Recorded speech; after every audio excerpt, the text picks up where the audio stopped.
ಯಾವಾಗ ಅಮೆರಿಕ ದಂಡಾತ್ಮಕವಾಗಿ ಸುಂಕವನ್ನು ವಿಧಿಸುವ ಪ್ರಯತ್ನವನ್ನು ಭಾರತದ ಮೇಲೆ ಮಾಡಿತ್ತು.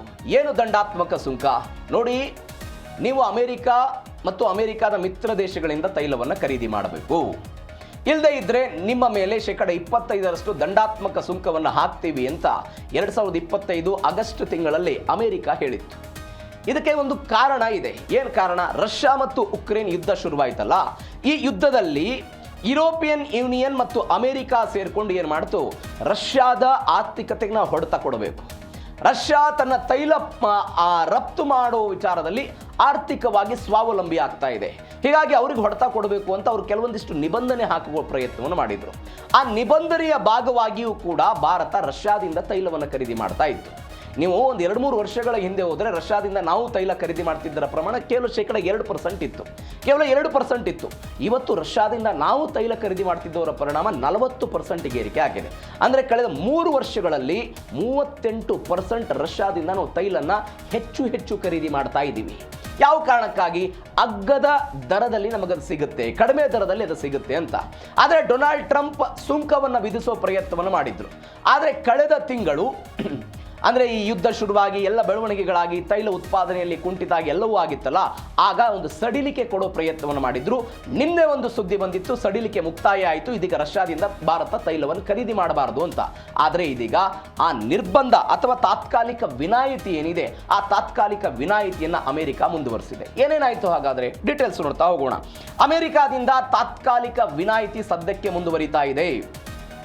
ರಷ್ಯಾ ತೈಲ ಖರೀದಿ ಮೇಲಿದ್ದ ನಿರ್ಬಂಧದ ವಿನಾಯಿತಿ ಅವಧಿ ಮತ್ತೊಂದು ತಿಂಗಳು ವಿಸ್ತರಣೆ ಆಗಿದೆ. ಸಮುದ್ರದಲ್ಲಿ ಸಿಕ್ಕಾಕೊಂಡಿರುವ ರಷ್ಯಾದ ತೈಲಕ್ಕೆ ಜೂನ್ 17ರವರೆಗೆ ಡೆಡ್ ಲೈನ್ ಅನ್ನು ಕೊಟ್ಟಿದೆ ಅಮೆರಿಕ.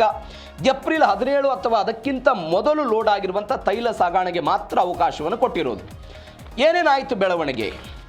ಏನೇನಾಯಿತು ಅಂತ ಹೇಳಿದ್ರೆ 2025 ಆಗಸ್ಟ್ನಲ್ಲಿ ಅಮೆರಿಕ ರಷ್ಯಾ ತೈಲವನ್ನು ಖರೀದಿ ಮಾಡ್ತಾ ಇರುವ ಕಾರಣಕ್ಕಾಗಿ ಭಾರತದ ಸರಕುಗಳ ಮೇಲೆ 25% ಸುಂಕವನ್ನು ಹಾಕೋ ಪ್ರಯತ್ನವನ್ನು ಮಾಡಿತು. ಅದೇ ಸುಂಕದ ಪ್ರಮಾಣವನ್ನು ಫೆಬ್ರವರಿ 2026ರಲ್ಲಿ ರಾಜತಾಂತ್ರಿಕ ಮಾತುಕತೆ ಆಯಿತು. ಟ್ರಂಪ್ ಮತ್ತು ನರೇಂದ್ರ ಮೋದಿ ಅವರ ನೇತೃತ್ವದಲ್ಲಿ ಫೋನ್ ಸಂಭಾಷಣೆಯಲ್ಲಿ ಆದ ನಂತರ 18%ಗೆ ಅದನ್ನು ಇಳಿಕೆ ಮಾಡೋ ಪ್ರಯತ್ನ ಆಯಿತು. ಈ 18% ಇಳಿಕೆ ಆದ ನಂತರ ಯುದ್ಧ ಶುರುವಾಯಿತು. ಅದೇ ತಿಂಗಳು ಯುದ್ಧ ಶುರುವಾಯಿತು. ಯುದ್ಧ ಶುರುವಾದ ನಂತರ ಏನಾಯಿತು? ತೈಲದ ಅಭಾವ ಶುರುವಾಯಿತು. ಅಮೆರಿಕಕ್ಕೂ ಕೂಡ ಗೊತ್ತಿತ್ತು ಇದು ಹೊಡೆತ ಬಿದ್ದು ಬಿಡುತ್ತೆ. ಬೇರೆ ಬೇರೆ ಕಾರಣಗಳಿದೆ ಯಾಕೆ ರಷ್ಯಾದ ತೈಲವನ್ನು ಭಾರತ ಖರೀದಿ ಮಾಡಬೇಕು ಅಂತ ಹೇಳೋದಕ್ಕೆ ಡೀಟೇಲ್ಸ್ಗೆ ನಾನು ಬರ್ತೀನಿ. ಇದೀಗ ಏನು ಮಾಡ್ತು? ಈ ನಿರ್ಬಂಧವನ್ನು ಏನು ವಿಧಿಸಲಾಗಿತ್ತು ತೈಲವನ್ನು ಖರೀದಿ ಮಾಡಬಾರದು ಅಂತ, ಅದನ್ನು ಸಡಿಲಿಕೆ ಮಾಡಿ ನೀವು ಖರೀದಿ ಮಾಡಬಹುದು ಅಂತ ಒಂದು ಮೆಸೇಜ್ ಕೊಡೋ ಪ್ರಯತ್ನವನ್ನು ಮಾಡ್ತು. ಹೀಗಾಗಿ ನಾವೇನು ಮಾಡ್ತಾ ಇದ್ದೀವಿ? ರಷ್ಯಾದಿಂದ ಕಡಿಮೆ ದರದಲ್ಲಿ ನಮಗೆ ಒಂದು ಸ್ವಲ್ಪ ಕಡಿಮೆ ದರದಲ್ಲಿ ಸಿಗುತ್ತೆ. ಯಾಕೆ ಕಡಿಮೆ ದರದಲ್ಲಿ ಸಿಗುತ್ತೆ ಅಂತ ಹೇಳಿದರೆ, ನಾನು ಅವಾಗಲೇ ಹೇಳಿದಾಗೆ ರಷ್ಯಾ ಮತ್ತು ಉಕ್ರೇನ್ ನಡುವೆ ಯುದ್ಧ ಆದಂತಹ ಸಮಯದಲ್ಲಿ ಈ ಬ್ರಿಟನ್ ಆಗಿರ್ಬೋದು, ಯುರೋಪಿಯನ್ನ ಬೇರೆ ಬೇರೆ ದೇಶಗಳು ಮತ್ತು ಅಮೆರಿಕ ಸೇರಿಕೊಂಡು ನಿರ್ಬಂಧ ಹಾಕಿದ್ರು ರಷ್ಯಾಕ್ಕೆ.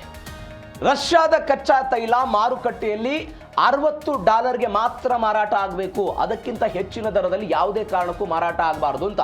ಅದಕ್ಕೆ ಬೇರೆ ಬೇರೆ ಕಾರಣಗಳಿದೆ. ಅದನ್ನು ಹೆಂಗೆ ನಿರ್ಧಾರ ಮಾಡ್ತಾರೆ ಅನ್ನೋದಕ್ಕೆ ಅವ್ರದ್ದು ಕೆಪಾಸಿಟಿ ಕೂಡ ಇದೆ. ಈ ಕಾರಣಕ್ಕಾಗಿ ರಷ್ಯಾ ಏನು ಮಾಡ್ತು? ತನ್ನ ಹೊಸ ಮಾರುಕಟ್ಟೆಯನ್ನು ಹುಡುಕೋ ಪ್ರಯತ್ನವನ್ನು ಮಾಡ್ತು. ಯಾರ್ಯಾರು ಹೊಸ ಮಾರುಕಟ್ಟೆ? ಅದು ಚೀನಾ ಆಗಿರ್ಬೋದು, ಭಾರತ ಆಗಿರ್ಬೋದು, ಬೇರೆ ಬೇರೆ ದೇಶಗಳನ್ನು ಹುಡುಕೋ ಪ್ರಯತ್ನ ಮಾಡ್ತು. ಹೀಗಾಗಿ ನಾವೇನು ಮಾಡ್ತಾ ಇದ್ವಿ? 19ರಿಂದ 23 ಲಕ್ಷ ಬ್ಯಾರಲ್ ರಷ್ಯಾದಿಂದ ಬಂದರೆ ಕೇವಲ 4 ಲಕ್ಷ ಬ್ಯಾರಲ್ಗಳನ್ನು ಅಮೆರಿಕಾದಿಂದ ತೆಗೆದುಕೊಳ್ಳೋ ಪ್ರಯತ್ನವನ್ನು ಮಾಡಿದ್ವಿ. ಇದು ಬೆಳವಣಿಗೆ ಆಯಿತು. ಜೂನ್ 17ರ ತನಕ ಇದೀಗ ಈ ಸಡಿಲಿಕೆ ವಿಸ್ತರಣೆ ಆಗಿದೆ.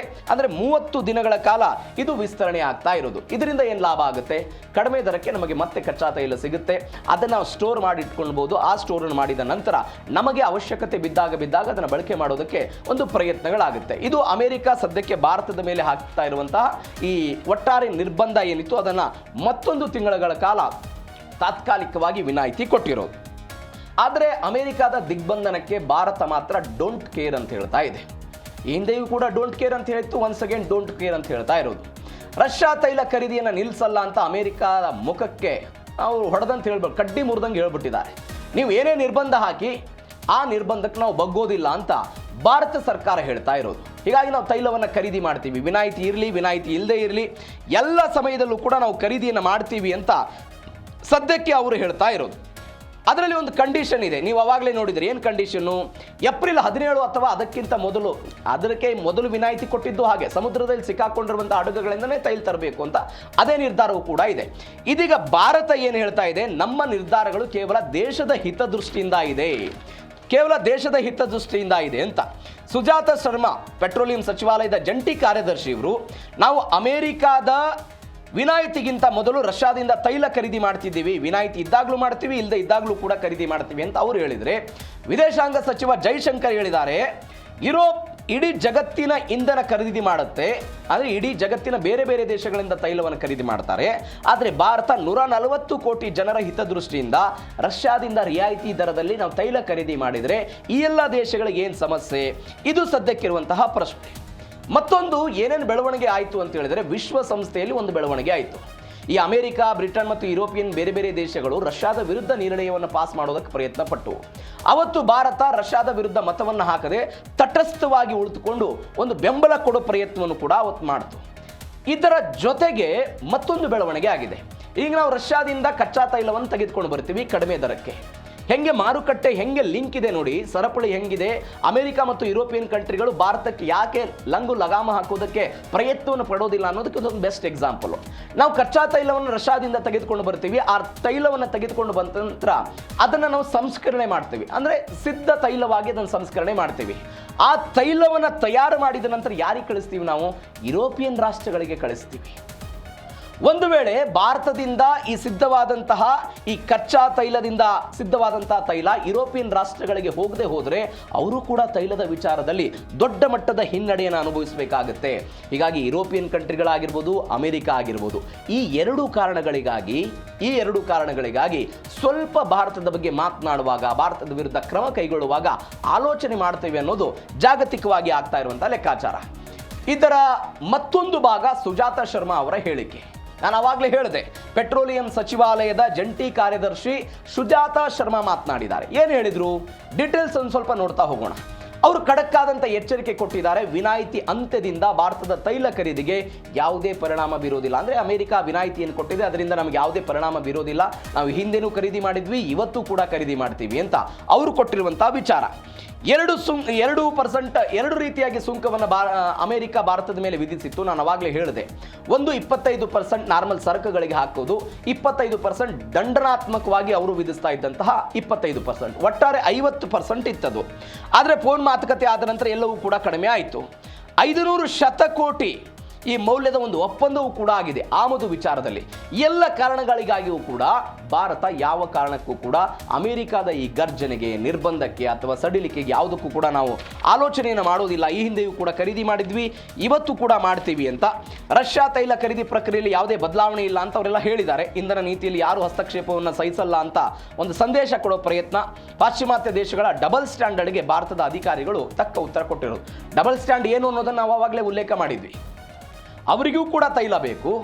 ಅಂದರೆ ಅವರ ಆಲೋಚನೆ ಇರೋದು, ಒಂದು ವೇಳೆ ರಷ್ಯಾ ಉತ್ಪಾದನೆ ಮಾಡಿದಂತಹ ತೈಲ ವೇಗವಾಗಿ ಮಾರಾಟ ಆಗದೆ ಹೋದರೆ, ಯುದ್ಧದ ಕಾರಣಕ್ಕಾಗಿ ಹಾಗಾಗಿ ಸ್ಟಾಕ್ ಉಳಿದ್ಬಿಟ್ರೆ, ನಾಳೆ ಒಟ್ಟಾರೆ ತೈಲ ಮಾರುಕಟ್ಟೆಯ ಬೆಲೆಗಳ ಮೇಲೆ ಅದು ಹೊಡೆತ ಬೀಳುತ್ತೆ ಅಂತ. ಯಾಕಂದರೆ ಕಡಿಮೆ ಬೆಲೆಗೆ ನಮಗೆ ಅದು ತೈಲ ಸಿಗ್ತಾ ಇರೋದು. ಪಾಕಿಸ್ತಾನವೂ ಕೂಡ ಅಲ್ಲಿಂದ ತರಿಸ್ಕೊಳ್ಳೋ ಪ್ರಯತ್ನವನ್ನು ಮಾಡ್ತಾ ಇದೆ. ಈ ಆಲೋಚನೆ ಬ್ರಿಟನ್ ಮತ್ತು ಯುರೋಪಿಯನ್ ದೇಶಗಳು ಮತ್ತು ಅಮೆರಿಕಕ್ಕಿದೆ. ಇವತ್ತು ರಷ್ಯಾದ ಯಾವ್ಯಾವ ಹಡಗುಗಳು ಒಂದು 14 ಕೋಟಿ ಬ್ಯಾರೆಲ್ ಕಚ್ಚಾ ತೈಲ ಅಂತ ಹೇಳ್ತಿದ್ದಾರೆ. ಆ ಪರಿಪ್ರಮಾಣದ ಕಚ್ಚಾ ತೈಲ ಸಮುದ್ರದಲ್ಲಿ ಏನಿದೆ ಇವತ್ತಿನ ತನಕವೂ ಕೂಡ ಹಡಗಿನಲ್ಲಿ, ಆ ಹಡಗಿನಲ್ಲಿರುವಂಥ ತೈಲ ಹಾಗೆ ಉಳಿದ್ರೆ ನಾಳೆ ಸ್ಟಾಕ್ ಜಾಸ್ತಿಯಾಗಿ ಮತ್ತೆ ಸಪ್ಲೈ ಮತ್ತು ಡಿಮಾಂಡ್ನಲ್ಲಿ ವ್ಯತ್ಯಾಸಗಳಾಗಿ ತೈಲದ ಬೆಲೆಯಲ್ಲಿ ಏರುಪೇರು ಆಗುತ್ತೆ ಅನ್ನುವಂಥ ಆತಂಕ ಅಮೆರಿಕಕ್ಕೂ ಇದೆ ಮತ್ತು ಯುರೋಪಿಯನ್ ದೇಶಗಳಿಗೂ ಕೂಡ ಇದೆ. ಈ ಕಾರಣಕ್ಕಾಗಿ ಇದನ್ನು ಮಾಡ್ತಾ ಇದ್ದಾರೆ. ಬಟ್ ಭಾರತ ಅದಕ್ಕೆ ಜಗ್ಗೋ ಪ್ರಯತ್ನವನ್ನಂತೂ ಮಾಡ್ತಾ ಇಲ್ಲ. ಇವೆಲ್ಲದರ ನಡುವೆ ಭಾರತದ ಇಂಧನ ಕೋಟೆ ಸುಭದ್ರ.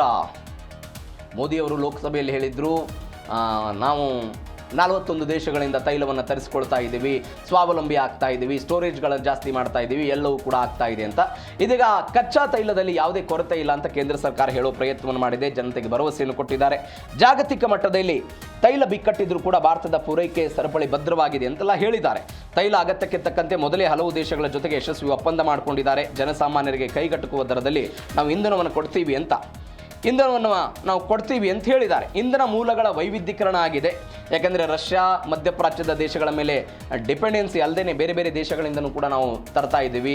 ವೆನಿಜುವೆಲಾ ಜೊತೆಗೆ ಒಂದು ಹೊಸ ತೈಲ ಒಪ್ಪಂದ ಆಗಿದೆ, ಅದು ಕೂಡ ಭಾರತಕ್ಕೆ ಅನುಕೂಲ ಅಂತ ಹೇಳ್ತಿದ್ದಾರೆ. ಮತ್ತು ಕಾರ್ಯತಂತ್ರದ ತೈಲ ಮೀಸಲು ನಿಧಿ, ಇದರಲ್ಲೂ ಕೂಡ ಕೆಲವೊಂದಿಷ್ಟು ಬದಲಾವಣೆ ಆಗಿದೆ. ಅಂದರೆ 64 ದಿನಗಳಿಗೆ ಆಗುವಷ್ಟು ತೈಲ ಅದನ್ನು ಅವರು ತೆಗೆದಿಟ್ಟು ಆ ಪರಿಪ್ರಮಾಣದಲ್ಲಿ ಇದ್ದೇ ಇರುತ್ತೆ.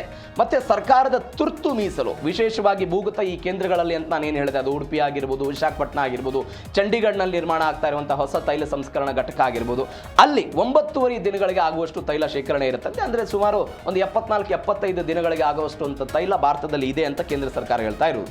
ಇದರ ಜೊತೆಗೆ ತೈಲವೇ ಮಾತ್ರನ ಇಲ್ಲ, ಎಥನಾಲನ್ನು ನಾವು ಪೆಟ್ರೋಲ್ ಜೊತೆ ಮಿಕ್ಸ್ ಮಾಡ್ತೀವಿ 20% ಅಂತ, ಅದನ್ನ ಎಥನಾಲ್ ಬ್ಲೇಡಿಂಗ್ ಅನ್ನೋದನ್ನು ತೆಗೆದು ಬರ್ತಾ ಇದ್ದಾರೆ.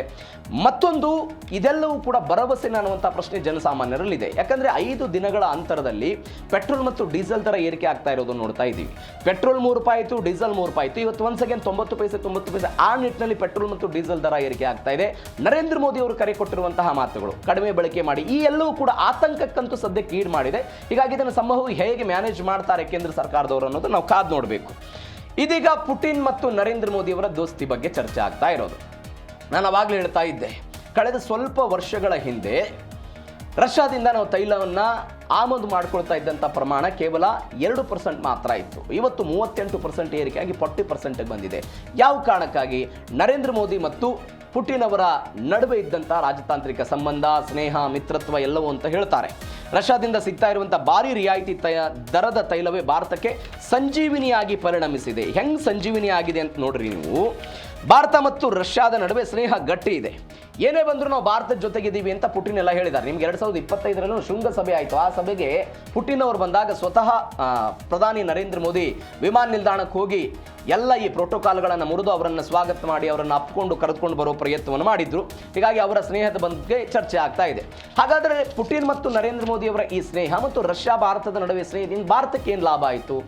ಏನು ಲಾಭ ಆಗಿದೆ ಅಂದರೆ 2022 ಮತ್ತು 2023ರಲ್ಲಿ ನಮಗೆ 13% ರಿಯಾಯಿತಿ ಸಿಕ್ಕಿದೆ. ಜಾಗತಿಕ ಮಾರುಕಟ್ಟೆಗಿಂತ 13% ರಿಯಾಯಿತಿ ಸಿಕ್ತು. ನಮಗೆ 40,000 ಕೋಟಿ ರೂಪಾಯಿ ಅಲ್ಲಿ ಉಳಿತಾಯ ಆಯಿತು ಒಂದು ವರ್ಷಕ್ಕೆ. 2023 ಮತ್ತು 24ರಲ್ಲಿ ಖರೀದಿ ಪ್ರಮಾಣ ಹೆಚ್ಚಳ ಆಯಿತು ರಷ್ಯಾದಿಂದ.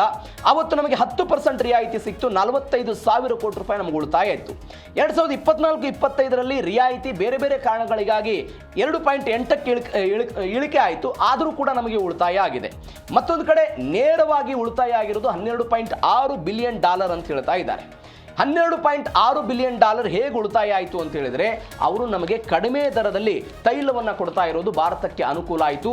ಈ ಕಾರಣಕ್ಕಾಗಿ ಪುಟಿನ್ ಮತ್ತು ನರೇಂದ್ರ ಮೋದಿ ಅವರ ದೋಸ್ತಿ ದೊಡ್ಡ ಮಟ್ಟದಲ್ಲಿ ಭಾರತಕ್ಕೆ ಸಹಾಯ ಮಾಡಿದೆ. ಆ ಸಹಾಯದ ಭಾಗವಾಗಿಯೇ ರಷ್ಯಾ ಇವತ್ತು ಅಮೆರಿಕಾದ ಏನೇ ನಿರ್ಬಂಧಗಳಾಗಿರ್ಬೋದು, ಅಮೆರಿಕಾದ ಏನೇ ಒತ್ತಡಗಳಾಗಿರ್ಬೋದು, ಯುರೋಪಿಯನ್ ಯೂನಿಯನ್ ರಷ್ಯಾವನ್ನು ಒಂದು ಹಂತಕ್ಕೆ ಆರ್ಥಿಕವಾಗಿ, ಇವತ್ತು ಇರಾನನ್ನು ಅಮೆರಿಕ ಹೇಗೆ ಆರ್ಥಿಕವಾಗಿ ಜರ್ಜರಿತವಾಗಿ ಕೆಳ ಹಂತಕ್ಕೆ ತೆಗೆದುಕೊಂಡು ಹೋಗಬೇಕು ಅನ್ನೋ ಪ್ರಯತ್ನವನ್ನು ಮಾಡ್ತಿದೆಯೋ, ರಷ್ಯಾ ಮತ್ತು ಉಕ್ರೇನ್ ಯುದ್ಧದಲ್ಲಿ ರಷ್ಯಾ ವಿರುದ್ಧನೂ ಕೂಡ ಹಾಗೆ ಆಗಿತ್ತು. ಆದರೆ ಇವ್ಯಾವುದಕ್ಕೂ ಕೂಡ ಜಗ್ಗದೆ ರಷ್ಯಾ ಮತ್ತು ಭಾರತದ ಸಂಬಂಧ ಈ ರೀತಿಯಾಗಿ ಬೆಳೆದುಕೊಂಡು ಬಂದಿದ್ದರ ಪರಿಣಾಮವಾಗಿ ಇವತ್ತು ತೈಲ ವಿಚಾರದಲ್ಲಿ ನಾವು ರಷ್ಯಾದ ಮೇಲೆ ಜಾಸ್ತಿ ಡಿಪೆಂಡೆನ್ಸಿ ಆಗೋ ಪ್ರಯತ್ನಗಳಾಗಿದೆ.